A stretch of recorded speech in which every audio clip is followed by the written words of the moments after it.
श्रीमद् भगवत गीता पंचम अध्याय श्लोक नंबर 17 সপ্তদশ শ্লোক থেকে আমরা আরম্ভ করছি।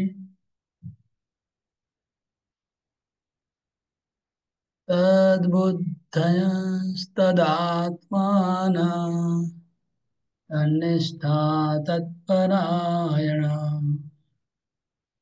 গচ্ছন্ত্য পুনরাবৃত্তিম জ্ঞাননির্ধূতকল্মষাः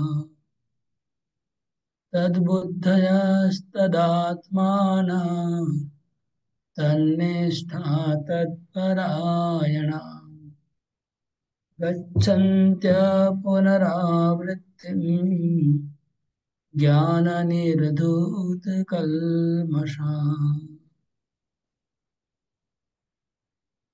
ओके, अनुवाद अद्वैत धरा को अनुवाद पाठ। হরে কৃষ্ণ প্রভু। যার বুদ্ধি ভগবানের প্রতি উন্মুখ হয়েছে, মন ভগবানের চিন্তায় একাগ্র হয়েছে, নিষ্ঠা ভগবানে দৃঢ় হয়েছে এবং যিনি ভগবানকে তার একমাত্র আশ্রয় বলে গ্রহণ করেছেন, জ্ঞানের দ্বারা তার সমস্ত কলুষ সম্পূর্ণরূপে বিধৌত হয়েছে এবং তিনি জন্ম মৃত্যুর বন্ধন থেকে মুক্ত হয়েছেন। ওকে, তাৎপর্য পড়ুন। এখানে আগে আমি বলে দিচ্ছি। জ্ঞানের সম্বন্ধে পিছনে 16 নম্বর শ্লোকে ভগবান বলেছিলেন যে এই অজ্ঞানের দ্বারাই সব মানুষ পাপ করছে। যদি জ্ঞান যখন তারা লাভ করবে তখন জ্ঞান থেকে অজ্ঞান নষ্ট হয়ে যাবে। और জ্ঞানের প্রদীপ জ্ঞান রূপী প্রদীপ যখন হৃদয়ে প্রজ্বলিত হবে সব অন্ধকার অজ্ঞানে দূর হয়ে যাবে, তখন তারা আর পাপ করবে না। এটা 16 নম্বর শ্লোকে লেখা আছে। এখন 17 নম্বর শ্লোকে লেখা আছে তদ বুদ্ধয় তদ আত্মানা। তদ তদ মানে এখানে কৃষ্ণকে ধরতে হবে। तद बुद्धय माने कृष्ण प्रति बुद्धि, तद आत्मा माने कृष्ण आत्मा, तद निष्ठा कृष्ण निष्ठा, तत्परायण कृष्ण परायण। ये तत् शब्द 4 বার এসছে। তৎ জায়গায় আপনাকে তৎ মানে তিনি, তো তিনি বা তার প্রতি, তো তার প্রতি মানে এখানে কৃষ্ণ প্রতি। তো যার বুদ্ধি কৃষ্ণ মধ্যে আছে, যার মন কৃষ্ণ মধ্যে আছে, যার নিষ্ঠা কৃষ্ণতে আছে, আর যিনি কৃষ্ণ পরায়ণ আছে তিনি গচ্ছন্তি অপুনরাবৃত্তি। অপুনরাবৃত্তি মানে তার আর গচ্ছন্তি অপুনরাবৃত্তি মানে হলো তিনি এই জন্ম মৃত্যু চক্র থেকে বেরিয়ে যাবে, মানে ভগবান ধামে যাবে। জ্ঞান নির্ধূত কলমশ, তার হৃদয় পাপ নষ্ট হয়ে গেলে তিনি ভগবত ধামে যেতে পারবে। ওকে, তাৎপর্য পড়ুন এবার নোট করি। ভগবান শ্রীকৃষ্ণই হচ্ছেন পরতত্ত্ব। সম্পূর্ণ ভগবদ্গীতা শ্রীকৃষ্ণের ভগবত্তার কথা ঘোষণা করেছে। সমস্ত বৈদিক শাস্ত্রেও সেই আওয়াজ বন্ধ হয়ে গেল, আওয়াজ বন্ধ হয়ে গেল, মিউট হয়ে গেছে, আবার মিউট করুন। হুম। তত্ত্ববিদেরা পরতত্ত্বকে ব্রহ্ম, পরমাত্মা ও ভগবান রূপে জানেন। ভগবান হচ্ছেন পরতত্ত্বের শেষ কথা, তার ঊর্ধ্বে আর কিছু নেই। ভগবানও বলেছেন, মত্ত পর তরম নান্যম কিঞ্চিদস্তি। ধনঞ্জয়, কি হলো, বারবার মিউট হয়ে যাচ্ছে কেন? আনমিউট করো। মিউট হয়ে গেল কি করে? আপনা আপনি হয়ে যাচ্ছে। প্রভু, ফোন চলে আসছে।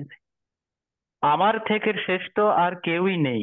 ফোনটাকে নির্বিশেষ ব্রহ্ম সম্বন্ধেও শ্রীকৃষ্ণ বলেছেন, ব্রহ্ম নহি প্রতিষ্ঠাহম, আমি নির্বিশেষ ব্রহ্মের আশ্রয়। সুতরাং সর্বতোভাবে শ্রীকৃষ্ণই হচ্ছেন পরাৎপর তত্ত্ব, যার মন বুদ্ধি নিষ্ঠা ও আশ্রয় ভগবান শ্রীকৃষ্ণতেই নিত্য কেন্দ্রীভূত, অর্থাৎ যিনি পূর্ণরূপে শ্রীকৃষ্ণের শরণাগত, তিনি নিঃসন্দেহে সমস্ত পাপ থেকে মুক্ত হয়ে পূর্ণ জ্ঞানে পরম সত্যকে উপলব্ধি করেন। কৃষ্ণ ভক্ত পূর্ণরূপে ভগবান শ্রীকৃষ্ণের অচিন্ত্য ভেদাভেদ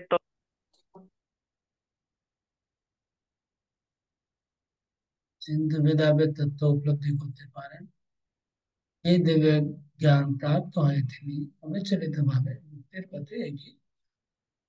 তাহলে উম যিনি কৃষ্ণ ভাবনা ভাবিত ভক্ত, তার মন কৃষ্ণতে নিবিষ্ট আছে, তার বুদ্ধি কৃষ্ণতে নিবিষ্ট আছে, তার নিষ্ঠা কৃষ্ণ মতে আছে, আর তিনি কৃষ্ণ পরায়ণ।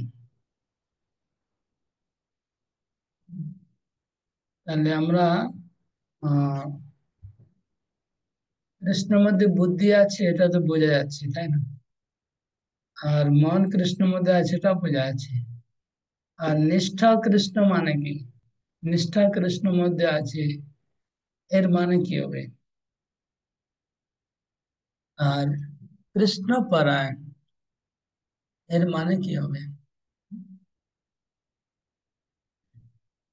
ও নিষ্ঠা কৃষ্ণের মধ্যে আছে মানে তিনি জানেন যে একমাত্র কৃষ্ণ সেবা করলেই সব কর্ম করিতে হবে, দৃঢ় বিশ্বাস, কৃষ্ণ ছাড়া আর কোনো কাজ করবে না। আর কৃষ্ণ পরায়ণ মানে কি? কৃষ্ণ পরায়ণ মানে হবে জীবনের লক্ষ্য হচ্ছে কৃষ্ণ একমাত্র, আর জীবনের অন্য কোনো লক্ষ্য নেই। নেক্সট শ্লোক। विद्या विनय संपन्ने ब्राह्मणे गविहस्तिनि सुनी चैव स्वपाके च पंडिता समदर्शिना।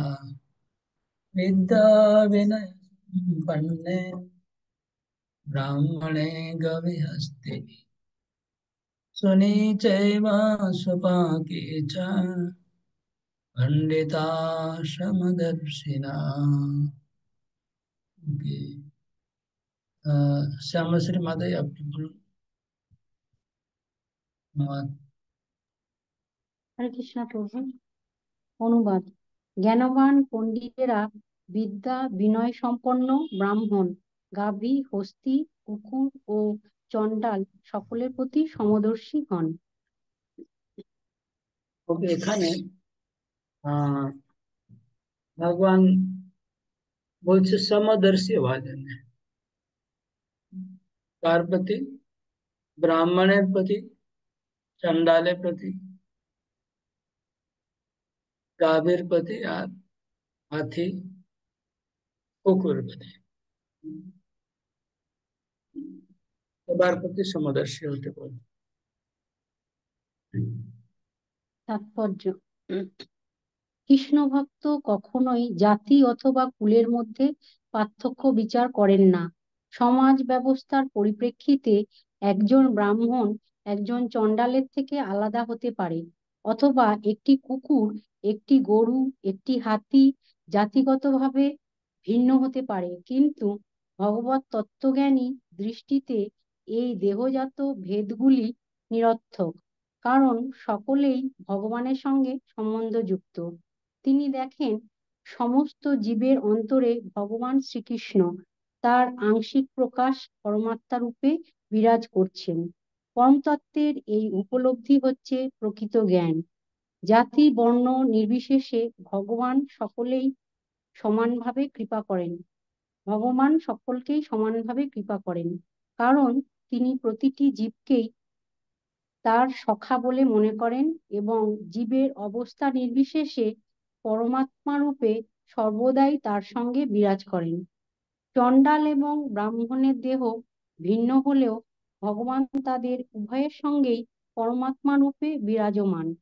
জড়া প্রকৃতির ভিন্ন ভিন্ন গুণের প্রভাবে জড়দেহের সৃষ্টি হয়, কিন্তু দেহ মধ্যস্থ জীবাত্মা ও পরমাত্মা একই চিন্ময় গুণ সম্পন্ন। গুণগতভাবে এক হলেও জীবাত্মা এবং পরমাত্মার আয়তন ভিন্ন, কারণ জীবাত্মা কেবল একটি দেহে থাকতে পারে, কিন্তু পরমাত্মা প্রত্যেক দেহে বিরাজ করেন। কৃষ্ণ ভাবনায় ভাবিত কৃষ্ণ ভক্ত এই তত্ত্ব সম্পূর্ণভাবে অবগত, তাই তিনি প্রকৃত জ্ঞানী এবং সমদৃষ্টি সম্পন্ন। জীবাত্মা ও পরমাত্মার সাদৃশ্য হচ্ছে যে উভয়ই সচ্চিদানন্দময়, আর তাদের বৈসাদৃশ্য হচ্ছে যে জীবাত্মা অনুচৈতন্য আর পরমাত্মা সর্বদেহে বিরাজমান বিভু চৈতন্য। হরে কৃষ্ণ। তো সবাই একটা জিনিস লক্ষ্য রাখবেন, আমি সবাইকে আনমিউট করে দিচ্ছি, কিন্তু আপনারা আপনাদের মোবাইল মিউট করে রাখবেন। হঠাৎ যদি মাঝখানে ডিস্টার্ব হলে পুরো ক্লাসটা ডিস্টার্ব হয়ে যাবে, রেকর্ডিংটাও ডিস্টার্ব হয়ে যাবে। যারা রাস্তাঘাটে ঘুরে বেড়াচ্ছেন, বাড়িতে নেই, তারা তো একদম মিউট করে রাখবেন, রাস্তার শব্দ আসবে, ডিস্টার্ব হয়ে যাবে।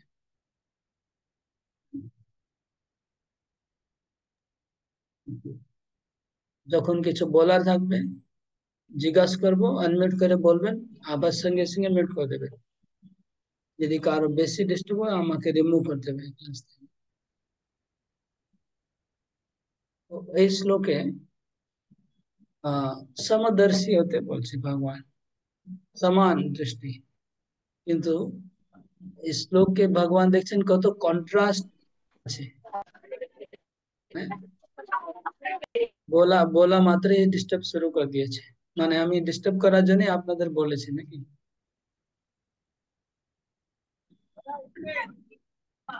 এবার দ্বিতীয় লোক সবাই ডিস্টার্ব শুরু করে দিয়েছে, আমি কি আউট করে দেবো আপনাদেরকে দুইজনকে? বুঝতে পারছেন না?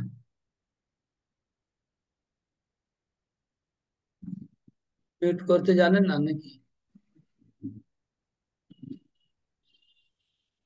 আউট করছি আমি, নেক্সট টাইম শিক্ষা পাবে।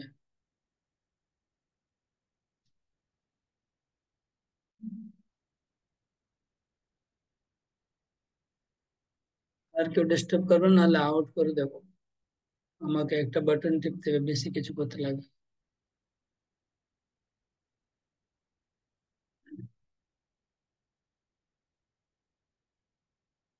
ওকে, তো এখানে সুপার কন্ট্রাস্ট আছে শ্লোকের মধ্যে।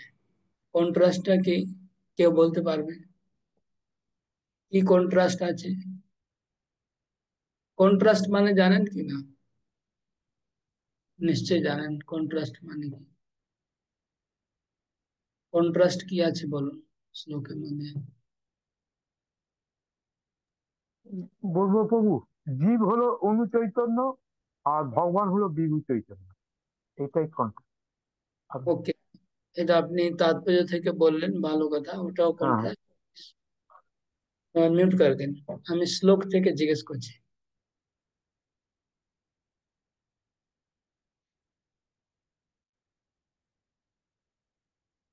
আপনারা মানে মন শ্লোকের মধ্যে আছে না অন্য কোথায় ঘুরে বেড়াচ্ছে?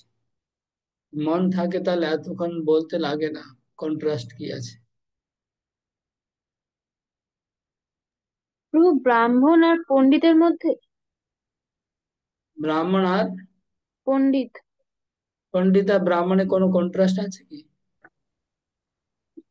না, এখানে বলছে ব্রাহ্মণ। ও, ব্রাহ্মণ আর ব্রাহ্মণ আর চণ্ডালের চণ্ডাল। মধ্যে যে কন্ট্রাস্টটা। ব্রাহ্মণ আর চন্ডাল একটা কন্ট্রাস্ট হলো, ওকে। আর কি কন্ট্রাস্ট আছে? গাভী প্রভু, আর কুকুর। গাভী, হস্তি, কুকুর ও চণ্ডাল, এরা মানে যে মানে পণ্ডিত, জ্ঞানবান পণ্ডিত বিদ্যাবান, তারা ওদেরকে সমদর্শী দেখে, মানে সমানভাবে দেখে। সেটা তো আমার প্রশ্ন না, এটা কি আমি কি সবাই বুঝতে পারছি ওখানে কি লেখা আছে? হরে কৃষ্ণ প্রভুজি। অলরেডি আনসার পেয়ে গেছি। কিন্তু ফালতু কথা বলে লাভ নেই, যেটা উনি বললেন এখন। তো আমার ছিল কন্ট্রাস্ট, কন্ট্রাস্ট প্রশ্ন ছিল। তো একটা হচ্ছে চন্ডাল আর ব্রাহ্মণ, আর একটা কন্ট্রাস্ট হচ্ছে এদিকে গাভী আর কুকুর। হুম, এটা কন্ট্রাস্ট। কন্ট্রাস্ট, এখন একজন পণ্ডিত ব্যক্তি কৃষ্ণ বলছে গাভীকে আর কুকুরকে সমদৃষ্টি से দেখবে, আর চন্ডাল আর ব্রাহ্মণকেও সমদৃষ্টিতে দেখবে। এটা হচ্ছে কৃষ্ণের এখানে শ্লোকের মানে প্রপোজাল, যে কুকুর আর গাভীকে সমান দৃষ্টি से देखा আর চন্ডাল আর ব্রাহ্মণকে সমান দৃষ্টিতে দেখা। তিনি পণ্ডিত ব্যক্তি, তিনি সবার মধ্যে এইভাবে দর্শন করেন, ভেদ দেখেন না। তাহলে প্রশ্ন আছে যে আপনার কি গাভী এবং কুকুর সঙ্গে একরকম কি ব্যবহার করবেন না আলাদা ব্যবহার করবেন? সোমনাথ, আপনি কি আপনার বাড়িতে চন্ডাল এবং ব্রাহ্মণ দুইজনকে যদি আপনি একরকম ট্রিটমেন্ট করবেন না ভিন্ন রকম ট্রিটমেন্ট করবেন? এখানে একই শ্লোক বাড়িতে অনুযায়ী কি করবেন? শ্লোকে যে শিক্ষা আছে সে অনুযায়ী কি করবেন? একই একই রকম করতে হবে। চন্ডালকে আর ব্রাহ্মণকে একই রকম করতে হবে? সমদর্শী বলছে তো এখানে, তাহলে কি একরকম সমদর্শী ব্যবহার করতে হবে? করতে হচ্ছে।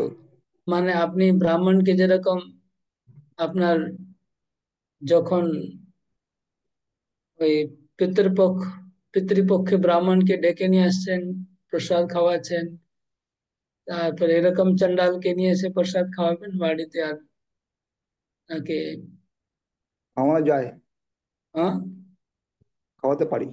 খাওয়াতে পারি, আচ্ছা। আর কুকুর আর গাভীকে একরকম ট্রিটমেন্ট করবেন? সে কুকুর আর গাভীকেও খাওয়া যায়, মানে প্রসাদ খাওয়া যায়। গাভীকে গাভীকে যেরকম পূজা করা হয়, তাই না?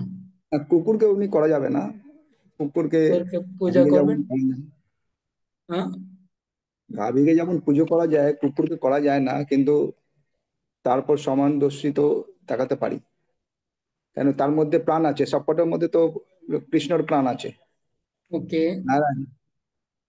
ওকে। তাহলে কুকুরকে আর গাভীকে কিভাবে আপনি এক একরকম সমান ভাবে করবেন? ভালোভাবে যেমন করবে। গাভীকে পূজা করা হবে, হ্যাঁ, কুকুরকেও সেরকম পূজা করবেন কি না? না পুজো করা যাবে না ওকে, যদি কে গরু গাভীকে কিছু প্রসাদ খাওয়ায় তো কুকুরকে প্রসাদ খাওয়াতে পারি। তা বলে আমি গাভীকে যেমন পুজো করছি কুকুরকে সেভাবে পুজো করা যাবে না, তাহলে সমান কিভাবে হবে? কেন তার মধ্যে গাভীর মধ্যেও যে নারায়ণ বাস আছে, কুকুরের মধ্যে সেই নারায়ণের বাস আছে। ওকে। আর ব্রাহ্মণের চন্ডালকে একরকম কম করে দেবেন, কিন্তু কুকুর আর গাভীকে একরকম করবেন না, হ্যাঁ? ব্রাহ্মণ, আমাদের চারটে পদ বলেছে, ব্রাহ্মণ হচ্ছে আমাদের মানে মাথার উপর থাকে ব্রাহ্মণ, আর চণ্ডাল হচ্ছে আপনার পায়ে থাকে।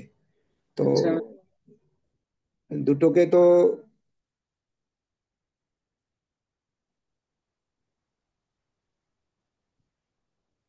কিন্তু দুটোর মধ্যেই তো আপনার ভগবানের অংশ আছে, তাই যে দুজনকে একই চোখে দেখতে হবে।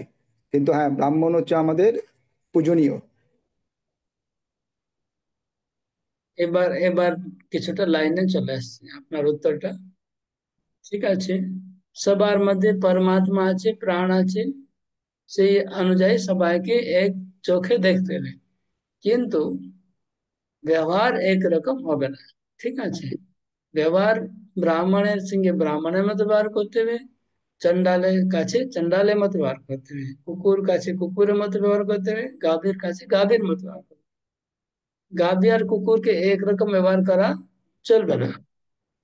গাভীকে আপনি বাড়িতে পূজা করতে পারেন, রাখতে পারেন, কিন্তু কুকুরকে দেখা উম, যাবে এরকম করা উচিত নয়।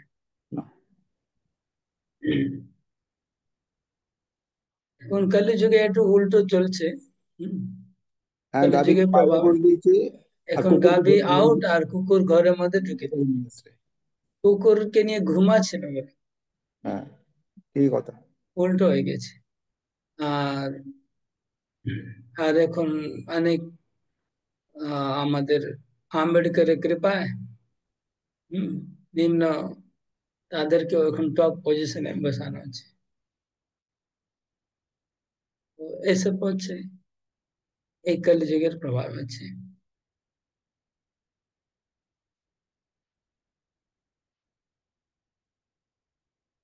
তাহলে এই শ্লোকের উদ্দেশ্য হলো যে আমরা সমান দৃষ্টিতে দেখব সবাইকে, কিন্তু ব্যবহার এক রকম হবে না।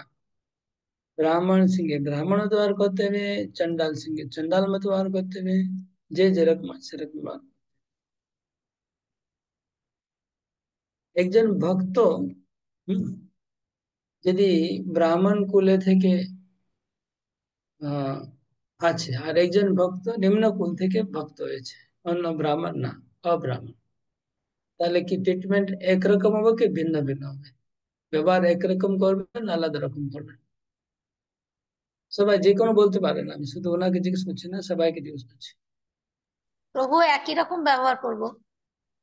তো একই রকমের করবো, কারণ কি? বিকজ দুজনেই কৃষ্ণের ভক্ত, তো লেভেল মানে সেম স্টেজে আছে আর কি। যদি কেউ কৃষ্ণ ভক্তিতে চলে আসে তাহলে দুজনে এক রকম ব্যবহার করতে হবে।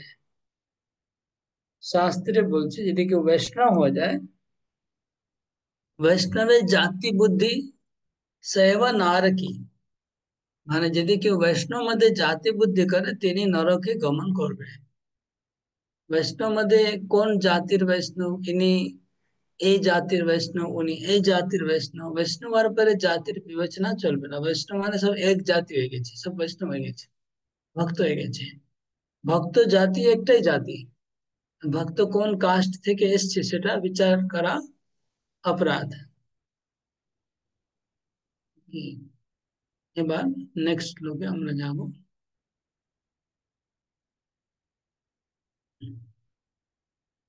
আচ্ছা, এখানে আরো কিছু পয়েন্ট আছে তাৎপর্যের মধ্যে। এই শরীরে জীবাত্মাও আছে, পরমাত্মা আছে, তাই না? দুটোর মধ্যে সামঞ্জস্য কি, পার্থক্য কি, আর সমানতা কি? বলুন, কে বলবে? যে যে বলতে চান বলুন। যে তাৎপর্যের মধ্যে লেখা আছে আত্মা আর পরমাত্মা, অনু চৈতন্য যে আর বিদু চৈতন্য। তাহলে ওটা কি প্রথমে বলবেন এটা প্রমাণ কি পার্থক্য না এটা সমানতা? হুম? তো একটা পয়েন্ট সমান্তর বলতে হবে, একটা ডিফারেন্স বলতে হবে। প্রভু, প্র- প্রভু জীবাত্মা সমাজ হলো পরমাত্মা উভয় সচ্চিদানন্দময়, এটা হচ্ছে সমতা। আর বৈসাদৃশ্য, জীবাত্মা অনুচৈতন্য, পরমাত্মা হলো বিভু চৈতন্য। ওকে, এটা একটা ভালো পয়েন্ট হলো যে সাদৃশ্য হলো দুইজনে বৈসাদৃশ্য। সচ্চিদানন্দময়, আর বৈসাদৃশ্য জীবাত্মা অণু আর পরমাত্মা বিভু। ওকে, আর কোন পয়েন্ট? ধরো জীবাত্মা এবং পরমাত্মা দুজনের গুণগতভাবে এক, কিন্তু আয়তনগতভাবে এক নয়। ভেরি গুড, ভালো পয়েন্ট। এটা 2 নম্বর পয়েন্ট হলো, এটা সবাই নোট করে নেন। একটা বাড়িতে দুটো ফোন অন আছে। ওকে, তো জীবাত্মা পরমাত্মা, এই পয়েন্টটা নোট করুন যেটা উনি বললেন। আয়তনগত ভাবে ভেদ আছে, সমান নয়। গুণগত ভাবে এক, গুণগত ভাবে এক, তো আয়তনগত ভাবে ভেদ। ওকে, সে জীবাত্মা আয়তন। কেবল একটি দেহে হ্যাঁ, থাকতে পারে, কিন্তু পরমাত্মা প্রত্যেক দেহেতেই বিরাজ করে। হ্যাঁ, এটা 3 নম্বর পয়েন্ট, এটাও লিখে রাখুন, খুব ইম্পর্টেন্ট। জীবাত্মা এক দেহের মধ্যে ব্যাপ্ত, আর পরমাত্মা প্রত্যেক দেহে ব্যাপ্ত। আচ্ছা, আমি প্রশ্ন করছি, তাহলে কি প্রত্যেক দেহে জীবাত্মা নেই? হুম, প্রভুপাদ কি বলতে চাইছেন? আলাদা আলাদা প্রতিটা দেহের জীবাত্মা। জীবাত্মা আলাদা আলাদা। ওকে, প্রত্যেক শরীরে ভিন্ন ভিন্ন আত্মা আছে, কিন্তু পরমাত্মা একই পরমাত্মা সব দেহে আছে। এটা সবাইকে বুঝতে হবে এই পয়েন্টটা। তাহলে 3টা পয়েন্ট হলো। আর কোনো পয়েন্ট আছে?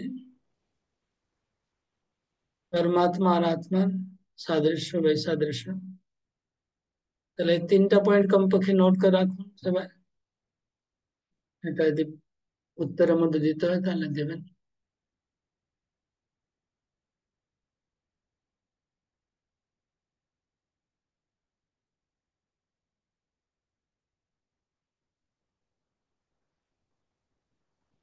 नेक्स्ट श्लोक। इहेव तेर्जितः सर्गो येषां साम्ये स्थितं मनः निर्दोषं हि समं ब्रह्म तस्माद् ब्रह्मणि ते स्थिताः। इहेव तेर्जितः सर्गो येषां साम्ये स्थितं मनः निर्दोषं हि समं ब्रह्म तस्मान् ब्रह्मणि ते स्थिता।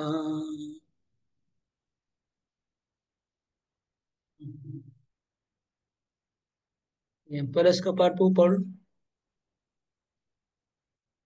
হরে কৃষ্ণ প্রভু। পড়ছি অনুবাদ। যাদের মন সাম্যে স্থিত হয়েছে তারা ইহলোকেই জন্ম ও মৃত্যুর সংসার জয় করেছেন।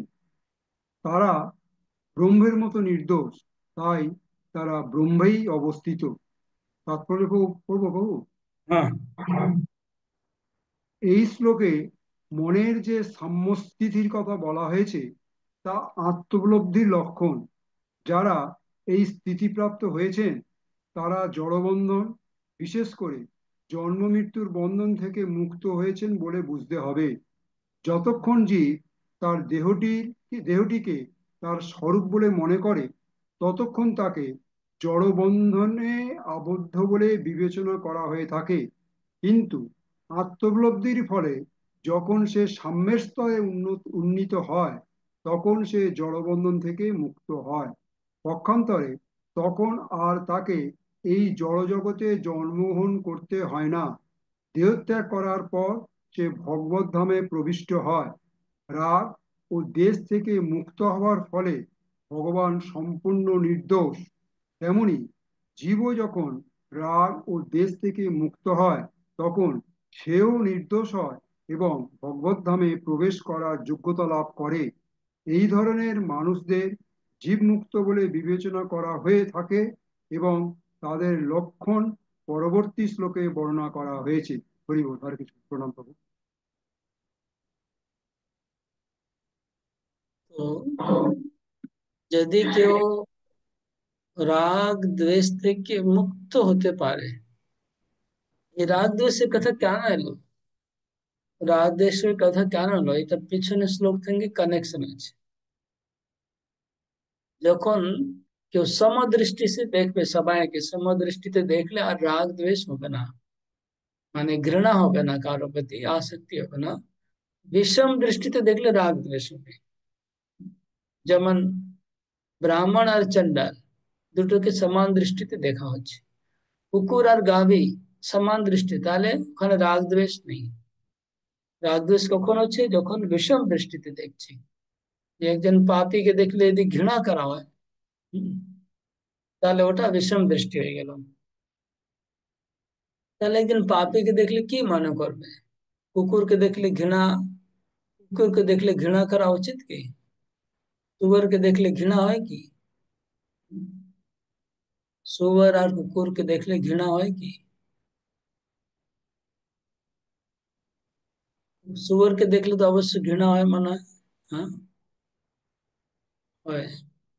তাহলে এটা ঠিক হবে না, ঘৃণা করা চলবে না।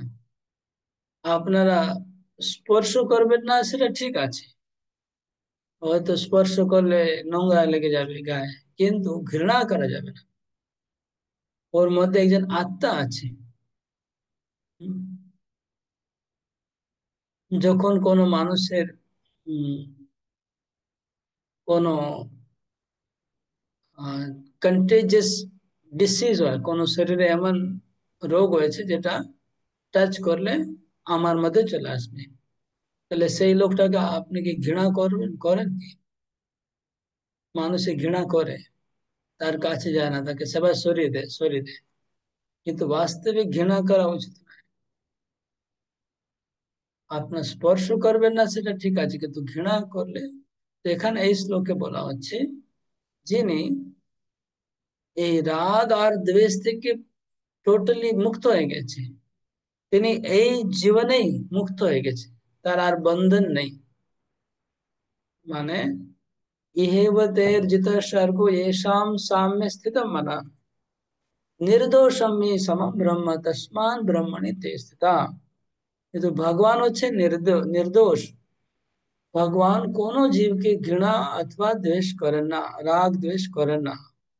তাই জন্য যিনি এই সম অবস্থাতে অবস্থিত হয়ে যাবে, আর যিনি রাগ দ্বেষ করবে না, সে ব্যক্তি ইতিমধ্যেই ভগবত ধাম চলে গেছে। ইবতের জিতা স্বর্গ, মানে মৃত্যু আর আগেই সে ভগবত ধাম, তার ভগবত ধামে যাওয়ার টিকিট কনফার্ম হয়ে গেছে।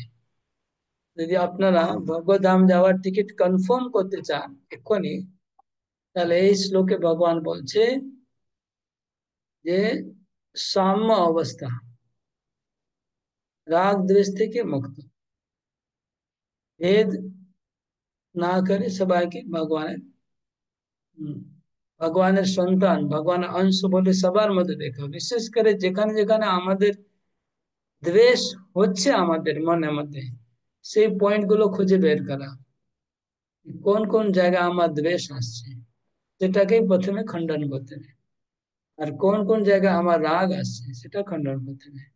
তাহলে যদি আমরা রাগ আর দ্বেষ থেকে মুক্ত হতে পারি, ভগবান হচ্ছে ইহেই বা, এই জগতে এক্ষুনি এই শরীরেই থাকতে থাকে ভগবত ধামে যাওয়ার কনফার্ম হয়ে গেল টিকিট।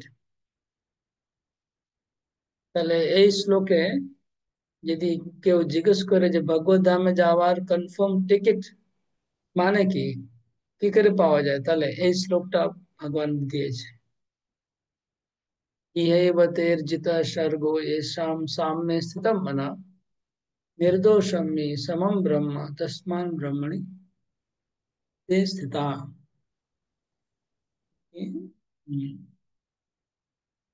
नेक्स्ट श्लोक।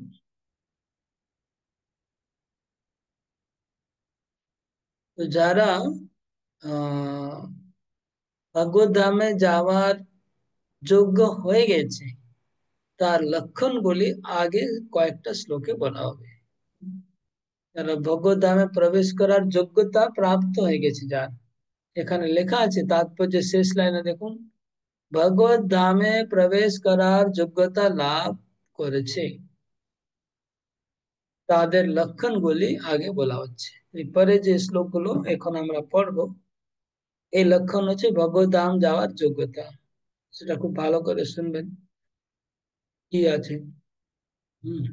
আমার মধ্যে সেই যোগ্যতা এসছে কিনা চেক করতে পারবেন।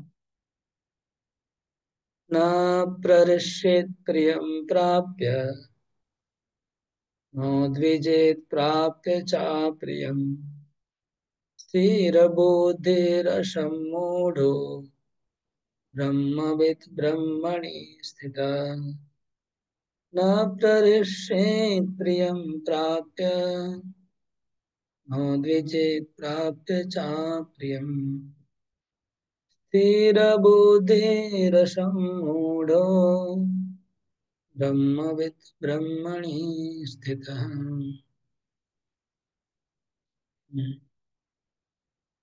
विश्वात्मा পড়ুন। বিশ্বআত্মা তো ভিডিও বন্ধ আছে, দেখা আছে এখন? नहीं माना सामने। नेक्स्ट है আর কি আছে, শিবাময় মাতাই পড়ুন।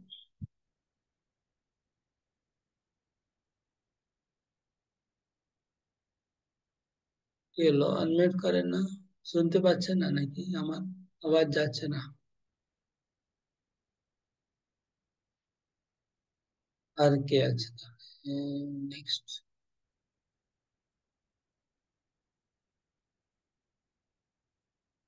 বাংলা যারা পড়ছে, আশ্রিত মাথায়, আশ্রিত সাহেব। হ্যাঁ বলুন। যে ব্যক্তি প্রিয় বস্তুর প্রাপ্তিতে উৎফুল্ল হন না এবং অপ্রিয় বস্তুর প্রাপ্তিতে বিচলিত হন না, যিনি স্থির বুদ্ধিসম্পন্ন, মোহশূন্য ও ভগবত তত্ত্ববেত্তা, তিনি ব্রহ্মে অবস্থিত। ওকে, তাৎপর্য পড়ুন। এখানে আত্মজ্ঞানী মহাপুরুষের বর্ণনা করা হয়েছে। তার প্রথম লক্ষণ হচ্ছে যে তিনি মোহাচ্ছন্ন হয়ে তার দেহটিকে তার স্বরূপ বলে ভুল করেন না। তিনি সুনিশ্চিতভাবেই জানেন যে তিনি তার দেহ নন। তার অপ্রাকৃত স্বরূপ হচ্ছে পরমেশ্বর ভগবান শ্রীকৃষ্ণের এক অনুসদৃশ্য অংশ। তাই দেহাত্মবুদ্ধির দ্বারা বিভ্রান্ত হয়ে তিনি জড়জাগতিক লাভ অথবা ক্ষতিতে আনন্দিত বা দুঃখিত হন না। মনের এই দৃঢ়তাকে বলা হয় স্থির বুদ্ধি। তাই কখনোই তিনি তার জড় দেহটিকে আত্মা বলে ভুল করেন না, অথবা দেহটিকে নিত্য বলে মনে করে আত্মার অবহেলা করেন না। এই জ্ঞানের প্রভাবে তিনি পরম তত্ত্ব উপলব্ধির পর্যায়ে উন্নীত হতে পারেন, অর্থাৎ তিনি ব্রহ্ম, পরমাত্মা ও ভগবানকে জানতে পারেন। তিনি তার স্বরূপ সম্বন্ধে সম্পূর্ণরূপে অবগত হন। তাই তিনি ভগবানের সঙ্গে সর্বতোভাবে এক হয়ে যাবার ভ্রান্ত প্রচেষ্টাও করেন না। এটিকেই বলা হয় ব্রহ্ম উপলব্ধি অথবা আত্ম উপলব্ধি। এই ধরনের স্থির মতি সম্পন্ন ভাবনার তর্কেই বলা হয় কৃষ্ণ ভাবনা। प्रभुपाद এই তাৎপর্যে অনেকবার, কম সে কম 3-4 বার একই কথা বলেছেন যে এরকম জ্ঞানী ব্যক্তি তার শরীরকে আত্মা বলে ভুল করে না। এটা তাৎপর্যে 4-5 বার এসছে। একই কথা রিপিট হচ্ছে। এতবার রিপিট কেন করছে? যেহেতু আমরা বারবার ভুল করছি, এই জন্য প্রভুপাদ বারবার বলছেন। একই তাৎপর্য 4-5 বার বললেন যে তিনি ভুল করে না, ভুল করে না, ভুল করে না। কি ভুল করে না? আর শরীরকে, দেহকে আত্মা বলে ভুল করে না। দেখুন প্রথম লাইনে লেখা আছে, তার প্রথম লক্ষণ হচ্ছে তিনি মোহাচ্ছন্ন দেহটিকে তার স্বরূপ বলে মনে করেন, লেখা আছে। তার দ্বিতীয় লাইনে তিনি জানেন যে তিনি দেহ নয়, ঠিক আছে। তারপর আর একটু আগে গিয়ে দেখুন, কি লেখা আছে, তিনি জড় দেহটিকে আত্মা বলে ভুল করেন না, লেখা আছে না আবার। তারপরে কি লেখা আছে, দেহকে নিত্য বলে মনে করে না, আত্মাকে অবহেলা করে না। আবার শেষে দেখুন নিচে, তিনি সম্পূর্ণ অবগতন স্বরূপ সম্বন্ধে আবার ওকে এইভাবে। তো তিনি ভুল করে না যে শরীরটা তিনি আত্মা, শরীর থেকে আমি আলাদা, এটা তিনি উপলব্ধি করেছেন। তাই জন্য যেসব জিনিস শরীরের অনুকূল জিনিস লাভ করলে তিনি আনন্দিত হয়। তিনি জানেন শরীর তো একদম নাশবান হয়ে যাবে। যে জিনিস আমি শরীরকে কমফর্ট, সুখ দেওয়ার জন্য যেসব জিনিস আমি পাচ্ছি, তখন আমি জেনারেলি আনন্দিত হয়ে যাই। আর যে জিনিসগুলো আমার শরীরকে সুখ দেবে না, সেটা পেলে আমি দুঃখী, বা আমার শরীর সুখের জিনিস যদি আমার হারিয়ে যায় তো আমি দুঃখী হয়ে যাই। কিন্তু আহ, কিন্তু কি হচ্ছে, যখন কেউ জানে যে শরীরটা নাশবান, তখন শরীরের সম্বন্ধে জিনিসগুলো চলে যাবে একদিন। এটা জেনে তিনি স্থির বুদ্ধি হয়ে যাচ্ছে। স্থির বুদ্ধি মানে যিনি এই আনন্দিত হয় না বা শোক করে না, তাকে বলে স্থির বুদ্ধি। তিনি ব্রহ্মে অবস্থান করছে। নেক্সট লো, বাह्य स्पर्शे स्वशक्तात्मा विन्दत्यात्मने यत् सुखम् स ब्रह्मयोगयुक्तात्मा सुखमक्षयमश्नुते। बाह्य स्पर्शे स्वशक्तात्मा विन्दत्यात्मनि यत् सुखम् स ब्रह्मयोगयुक्तात्मा सुखम् अक्षयमश्नुते।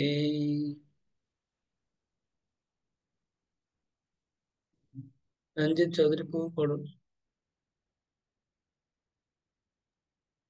হরে কৃষ্ণ প্রভু।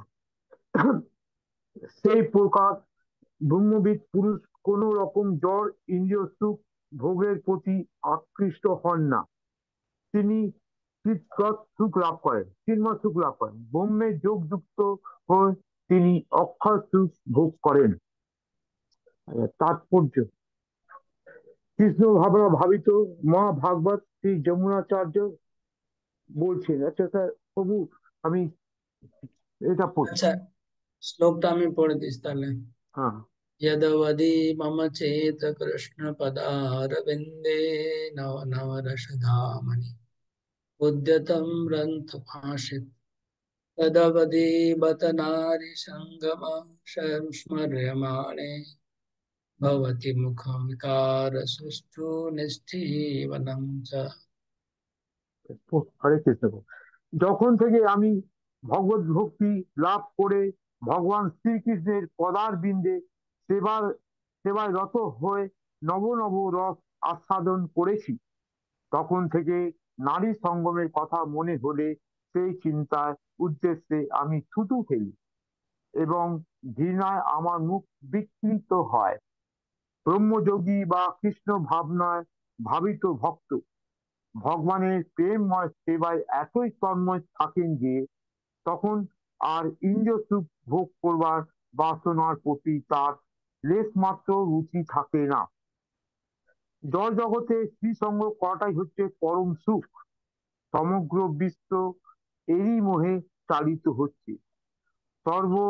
দেহের সর্বস্ব বিষয়ী লোকেরা কিন্তু এর অনুপ্রেরণা ছাড়া কোনো কাজই করতে পারে না। কিন্তু কৃষ্ণ ভাবনায় নিয়োজিত ভক্ত কাম সুখ পরিহার করেও দ্বিগুণ উৎসাহে কর্ম করতে পারে। সেটি হচ্ছে পরমার্থ উপলব্ধির পরীক্ষা। পরমার্থ উপলব্ধি ও কাম উপভোগের সম্পূর্ণ বিপরীত ধর্মী। জীবন মুক্ত কৃষ্ণ ভক্ত কোন রকম ইন্দ্রিয় সুখের প্রতি আকৃষ্ট হন না। হরে কৃষ্ণ। যমুনাচার্যের কথা বলা হয়েছে। যমুনাচার্য ছিলেন রামানুজ আচার্যের গুরুদেব। যমুনাচার্য রামানুজ আচার্যের নাম নিশ্চয় শুনেছেন। ওনার গুরুদেব হচ্ছে যমুনাচার্য। উনি বলছেন যে আমার মন কৃষ্ণের পদার বিন্দে যখন থেকে লেগে গেছে তখন থেকে আমি নব নব রস আনন্দ লাভ করছি।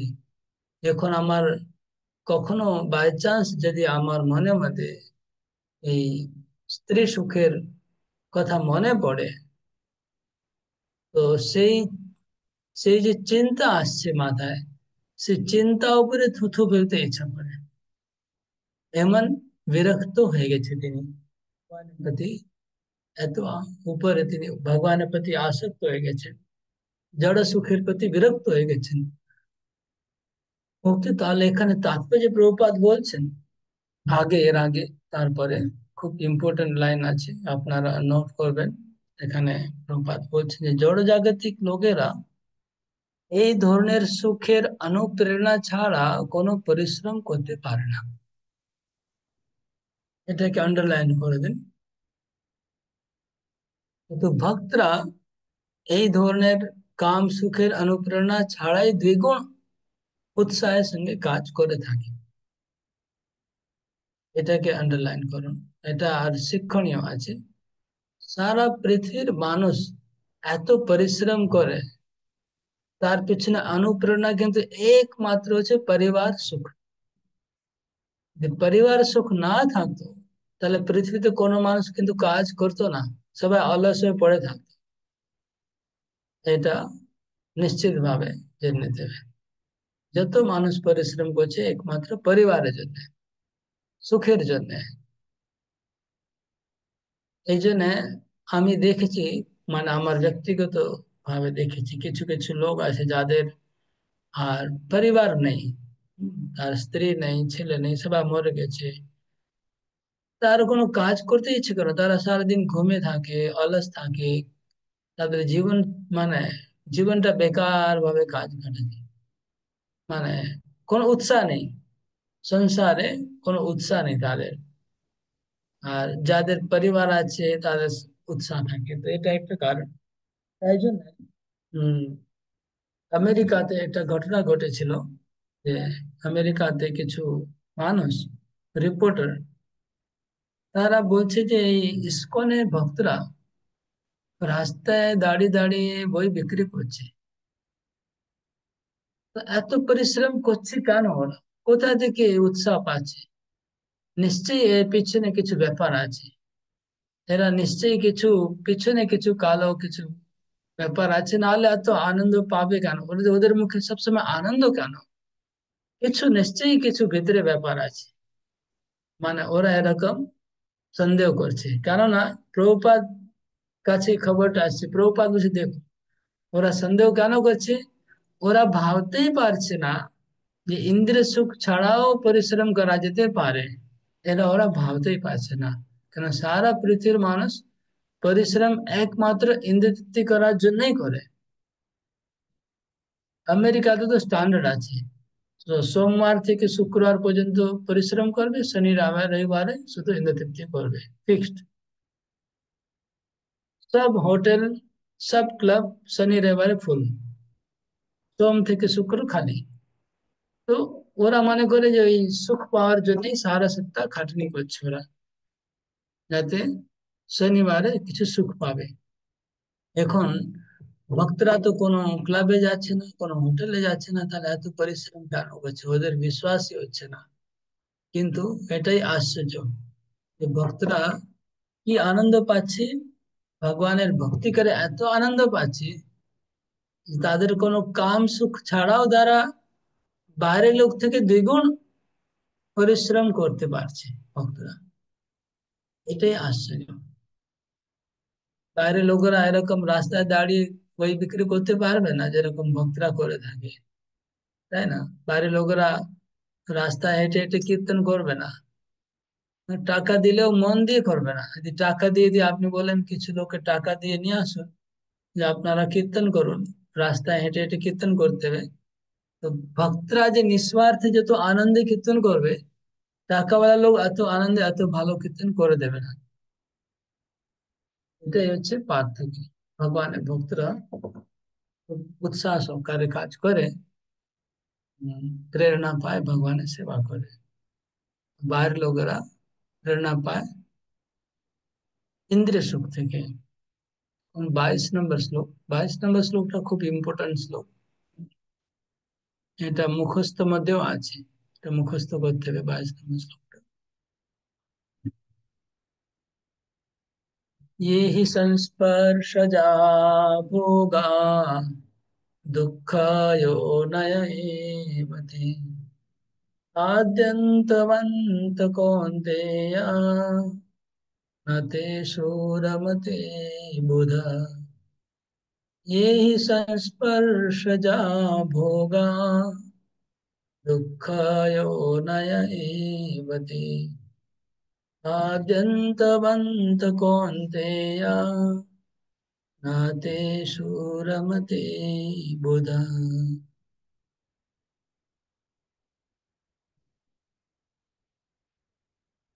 नेक्स्ट के पढ़बे कल्पना बाग माताई पढ़बे।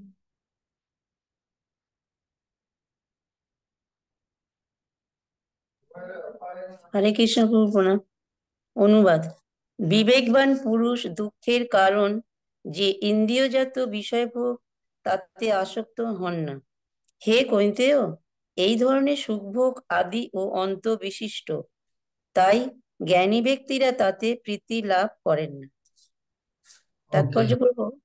পড়ুন।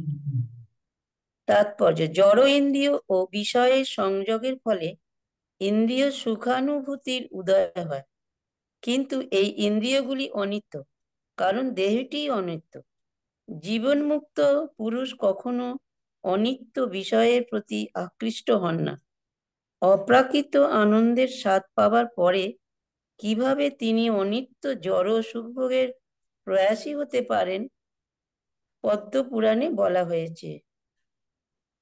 রমন্তে যোগিন হনন্তে সত্যানন্দে চিদাত্মনি ইতি রাম পদেনাসৌ পরম ব্রহ্মাভিধায় ধীয়তে। যোগীরা পরম তত্ত্বে রমণ করে অনন্ত চিদানন্দ আস্বাদন করেন, তাই সেই পরম ব্রহ্মকে রাম বলা হয়।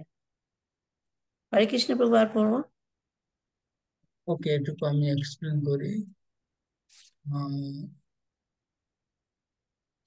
ओके, यही संस्पर्शजा भोगा। तो आगे पढ़ो, तापर पूरा एक संगे बोलबो।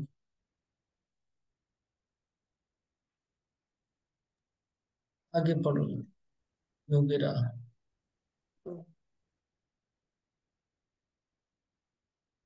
अच्छा, আর কেউ পড়বে কি? আছে রিডিং এর জন্য আপনি কন্টিনিউ করুন, ভালোই পড়ছেন, পড়ুন না, সবাই পড়তে পারবে না।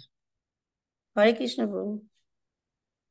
শ্রীমৎ ভগবতেও 5.5 বলা হয়েছে, নয়ং দেহ দেহ ভজং নীলোকেষ্টং কর্মণ হর্তে বিভু ভুজং যে তপোদিব্যং পুত্র কাজেন সত্যং শুদ্ধত যস্মাৎ ব্রহ্ম সৌখ্যং তনন্তম। হে পুত্রগণ, মনুষ্য শরীর প্রাপ্ত হয়ে জড় ইন্দ্রিয় সুখ ভোগ করার জন্য অক্লান্ত পরিশ্রম করার কোনো প্রয়োজন নেই। বিষ্ঠাহারী শূকরের এই সুখ লাভ করে থাকে, শূকরেরা এই সুখ লাভ করে থাকে, বরং এই জীবনে তোমাদের তপশ্চর্যার অনুশীলন করা উচিত, যার প্রভাবে তোমরা শুদ্ধ হবে, পবিত্র হবে এবং তার ফলে অনন্ত চিন্ময় আনন্দ লাভ করবে। তাই যথার্থ যোগী ইন্দ্রিয় সুখের প্রতি আকৃষ্ট হন না, যা হচ্ছে অপ্রতিহত ভবরোগের কারণ। জীবের ভোগাসক্তি যত বেশি হয়, ততই সে জাগতিক ক্লেশের বন্ধনে আবদ্ধ হয়। হরে কৃষ্ণ প্রভু প্রণাম। এই শ্লোকটা মুখস্থ করার মধ্যে আছে, খুব গুরুত্বপূর্ণ। এই শ্লোকের শব্দগুলিতে একটু ধ্যান দেন। লোক यही संस्पर्शजा भोगा, মানে संस्पर्शजा भोगा, স্পর্শ করে যে সুখ পাওয়া যায়, স্পর্শ সুখ। মানে স্পর্শ মানে সব ইন্দ্রিয় ইনক্লুড হয়ে গেছে, শব্দ স্পর্শ রূপ রস গন্ধ। তো এই যে ইন্দ্রিয় সঙ্গে ইন্দ্রিয় বিষয়ের সম্পর্ক হলে যে ভোগ হয়, সুখ হয়, সেটা কি দুঃখ যোনয়া, সেটা দুঃখের উৎপত্তি স্থান। মানে যেখান থেকে আমরা সুখ লাভ করছি সেটাই দুঃখের উৎপত্তির স্থান, সেখান থেকে দুঃখ পাবো। যেখান থেকে সুখ পাচ্ছি সেখান থেকে দুঃখ পাবো। যেমন মহারাজ চিত্রকেতু ওনার একটা সন্তান পেয়েছে, এত আনন্দ হয়েছে, এত আনন্দ হয়েছে, আনন্দে আত্মহারা হয়ে গেছে।